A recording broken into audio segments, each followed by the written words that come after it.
चने जी, हमारा double chicken pepperoni and sausage pizza, completely veg pizza, Roma style. थोड़ी सी लाल मिर्च ऊपर से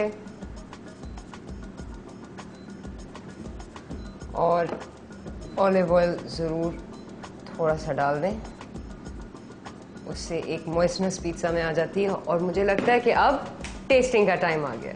चलें जी, टेस्टिंग टाइम। और पिज़्ज़ा को गरम गरम खाना चाहिए। डबल चिकन को हम ट्राई करते हैं।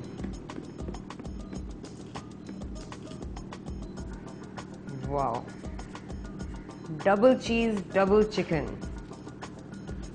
और अब थोड़ा सा वेजिटेरियन पिज़्ज़ा भी ट्राई कर लेते हैं।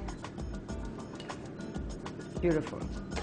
पिज़्ज़ा इन जनरल उसकी इतने स्टाइल हैं जो आपको रेस्टोरेंट्स में मिलते हैं, वो आजकल की फैशनी पिज़्ज़रिया पिज़्ज़ाज होते हैं जो बिल्कुल राउंड होते हैं। वो स्टोन बेक्ड ओवन पे जाते हैं और उनको पिज़्ज़ा कटर्स के साथ आप काटते हैं। ये जो है ये एक रोमा स्टाइल पिज़्ज़ा है।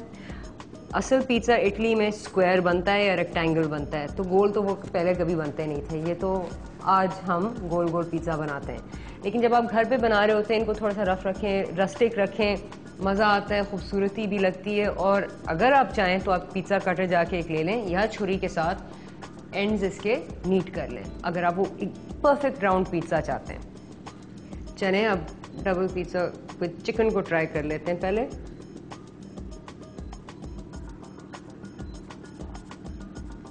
Pepperoni, sausage, mozzarella, cheddar, tomato sauce, perfect pizza at home, आपके लिए सबसे बेस्ट पिज़्ज़ा।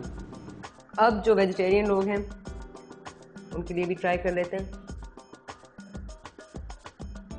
जो शिमला मिर्च है उसका फ्लेवर अलग से आ रहा है, मशरूम का फ्लेवर अलग से आ रहा है, और वो टमाटो सॉस के साथ बहुत ही अच्छी तरह फ्यूज़ हो गए। चलें एहसान, आपके लिए पिज़्ज़ा बन गया, वेज और नॉन वेज। आप ज़रूर घर पे ट्राई करें। और अगर आप लोगों ने कोई और क्यूजीन देखनी हो या कोई और डिश बनते हुए देखनी हो तो ट्विटर पे मैसेज करें, फेसबुक की वॉल पे लिखें, ईमेल करें या SMS से रब्ता करें। अब मैं पिज़्ज़ा ख़त्म करूँगी। अगले हफ्ते तक खुदा हाफ़िज़।